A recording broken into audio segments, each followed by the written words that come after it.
सभी को जय मसीह की।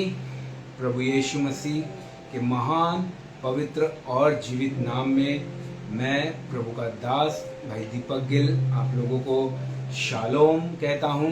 Praise the lord. प्रभु यीशु मसीह जो सदा सर्वदा जीवित है, वो बहुत जल्द बादलों पर अपने बच्चों को लेने आ रहा है और उसका कलाम हमें हमेशा ये समझाता रहता है कि मेरे बच्चों अपनी तैयारी करो, अपने आप को तैयार रखो, क्योंकि मैं बहुत जल्द बादलों पर आने वाला हूँ। मेरे प्रियो, एवरी संडे की तरह इस बार भी हम एक परमेश्वर का शॉर्ट मैसेज लेकर आपके बीच में आए हैं। आशा करता हूँ आज का वचन परमेश्वर के आत्मा के द्वारा होगा और आशा करता हूँ कि आज जो भी कुछ हम वचन से सीखेंगे उसे हम सिर्फ सुनने वाले नहीं होंगे, लेकिन उस वचन के अनुसार उस वचन को हम अपने जीवन में लागू करने वाले होंगे। आइए आज के दिन के लिए हम एक वचन को मनन करते हैं। बहुत ही सुंदर वचन परमेश्वर के आत्मा ने मेरे मन में डाला है। आइए हम उस वचन को पढ़ते हैं और उससे कुछ बातों को सीखेंगे। हम पढ़ेंगे मत्ती रचित सुसमाचार उसका 7 अध्याय और उसका 24 वचन हम पढ़ेंगे।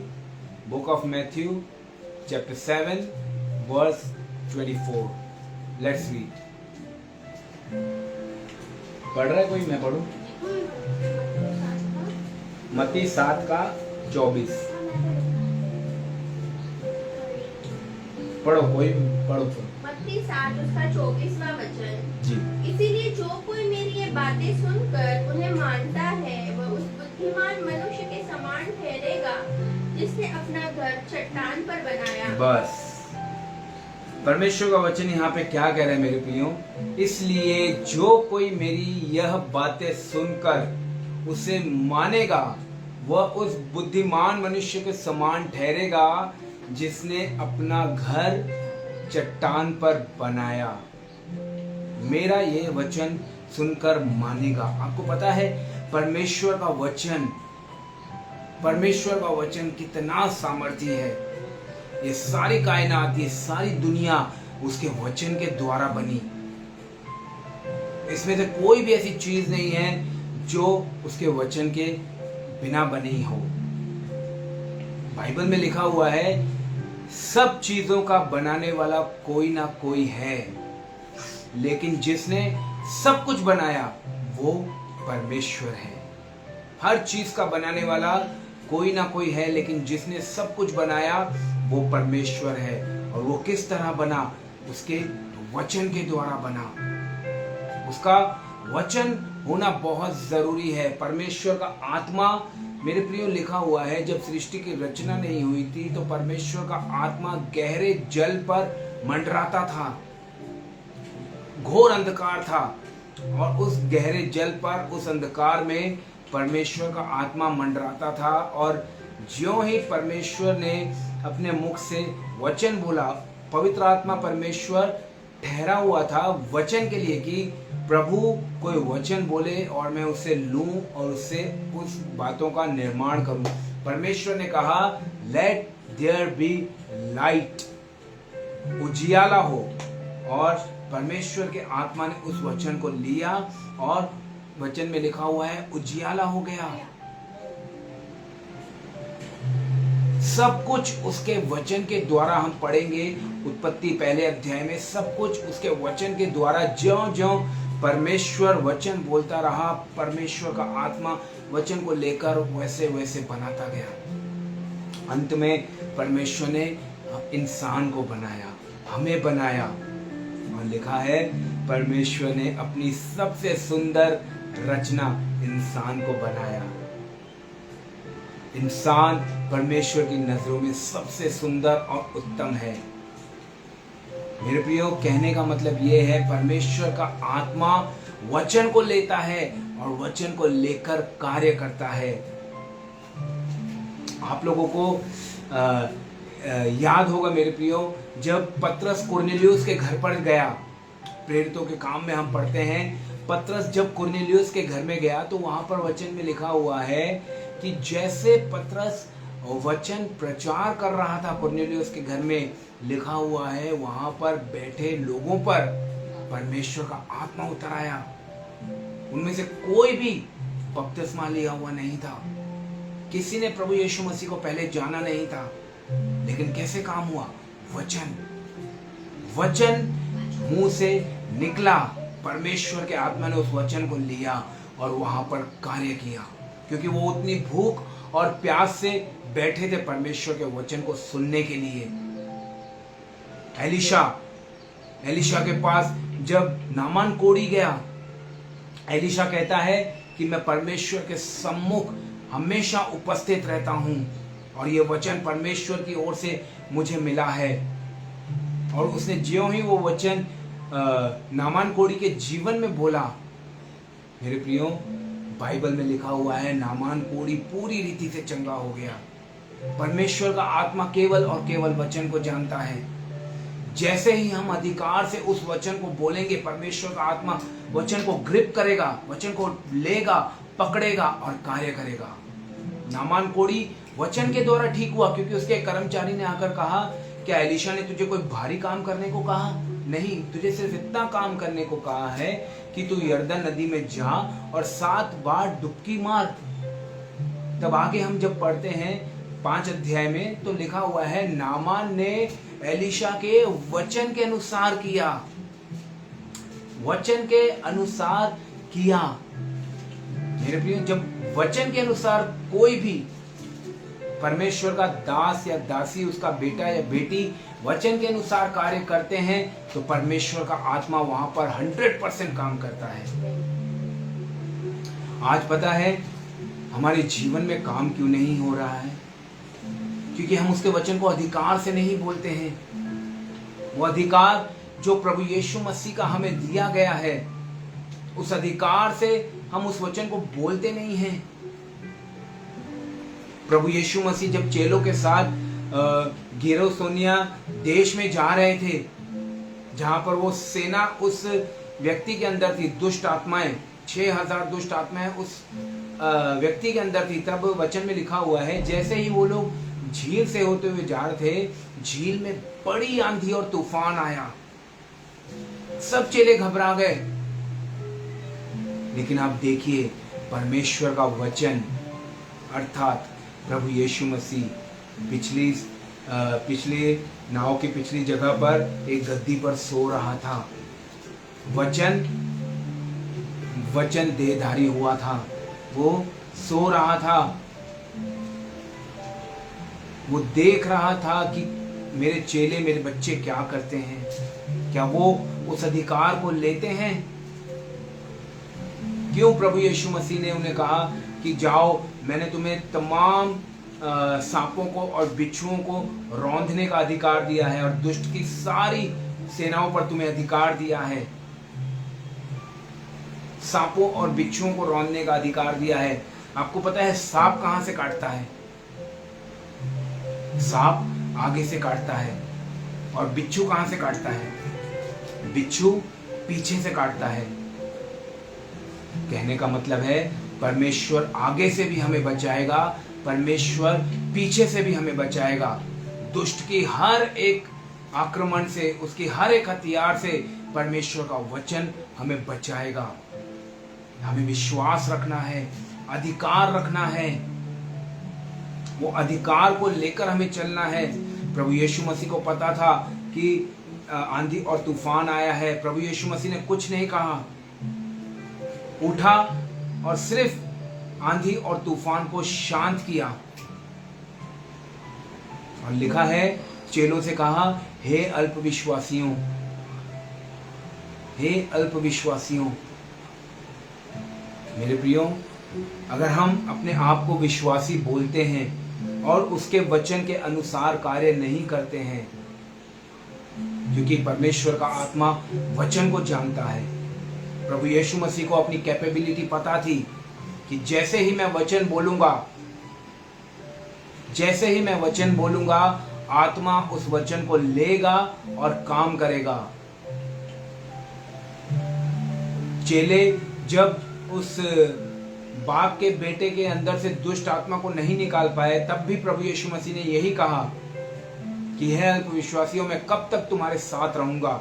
मरकुस 9 अध्याय में लिखा हुआ है।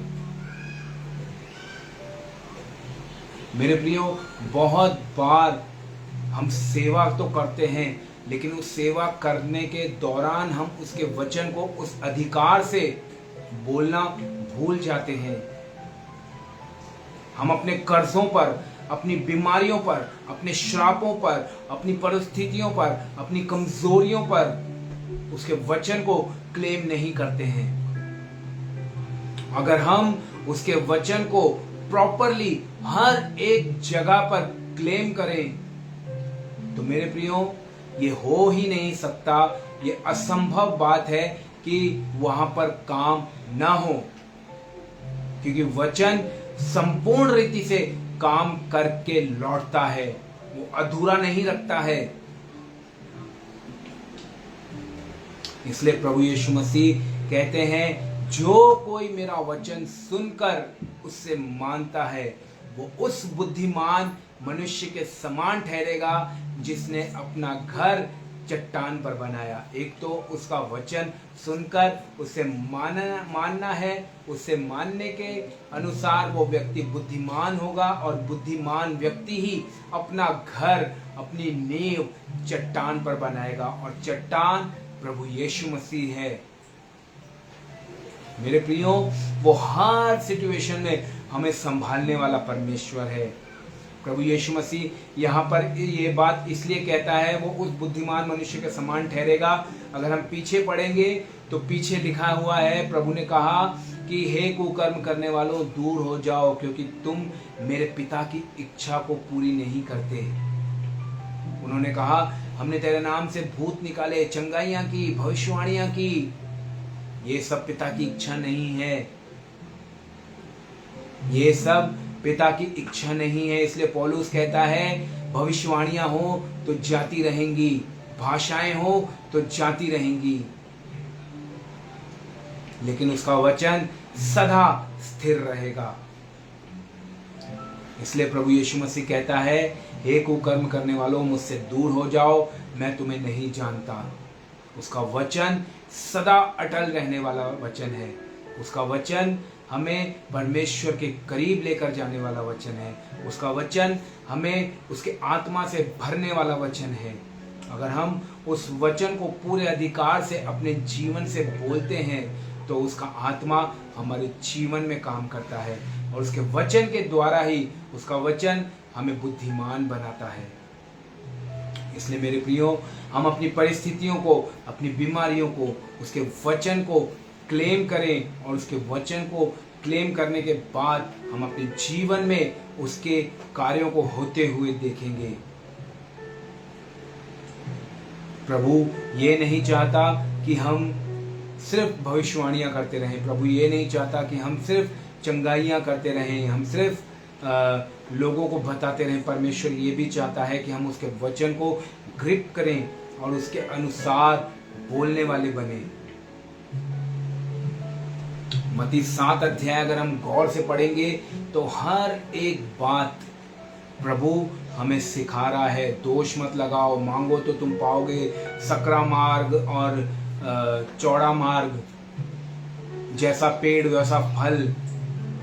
उसके बाद प्रभु कहता है, घर बनाने वाले 2 व्यक्ति। ये बाइबल हमें जब मिली है तब ये हमें कॉन्टेक्स्ट के साथ मिली है, इसीलिए ये अंश अंश करके लिखी गई है। लेकिन हम अगर उसके आत्मा के द्वारा हर एक अध्याय को पढ़ेंगे, हर एक वचन को उसके आत्मा के द्वारा पढ़ेंगे, तो उसका आत्मा हमें बहुत ही फ्लुएंटली, बहुत ही शांतिपूर्वक हमें हर एक वचन को समझाता हुआ आगे लेता हुआ जाएगा। प्रभु कहता है जैसा पेड़ वैसा फल। उसके बाद कहता है कि फल कैसे होंगे, ऐसे होंगे जो मेरे पिता की इच्छा को नहीं होंगे तो मसीही हो, मुझे मानते होंगे, लेकिन मेरे पिता की इच्छा को पूरी नहीं करेंगे। पिता की इच्छा को कैसे पूरी करनी है? जो उसके वचन को सुनकर उसे मानता है वो पिता की इच्छा को पूरी करता है। उसका वचन इसी प्रकार पूरा होगा कि जब हम उसके वचन को अपने जीवन में क्लेम करेंगे और उसका वचन हमारे द्वारा औरों तक पहुंचेगा। ये है अधिकार का वचन। हमें अपने जीवन में और लोगों के जीवन में उसके वचन को क्लेम करना है अधिकार से। चेले उस बेटे के अंदर से दुष्ट आत्मा इसलिए नहीं निकाल पाए क्योंकि उन्होंने अधिकार से वचन नहीं बोला था।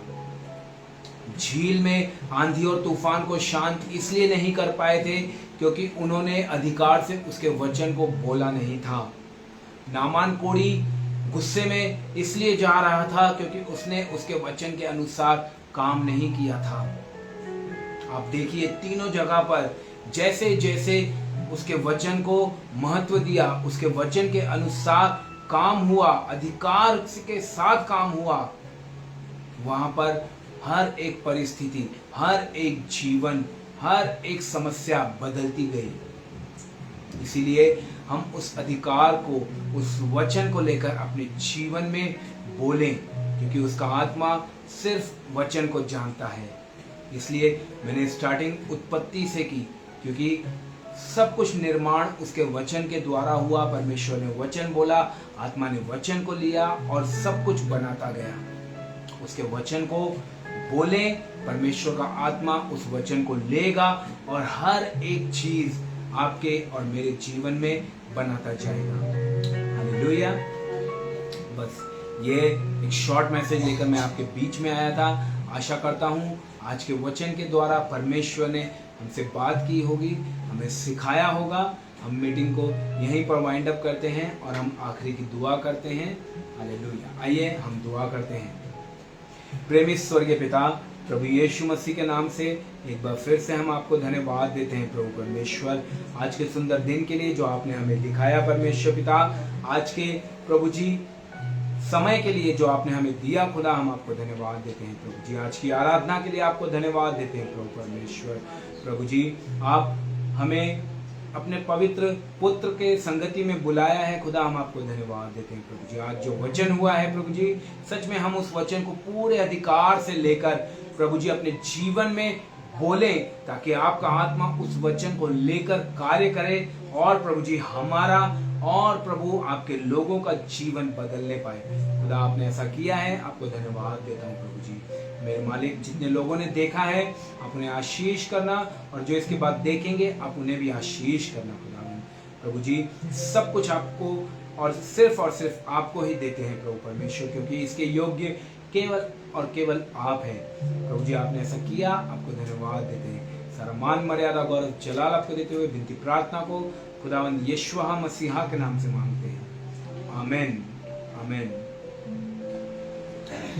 सभी को जय मसीह की।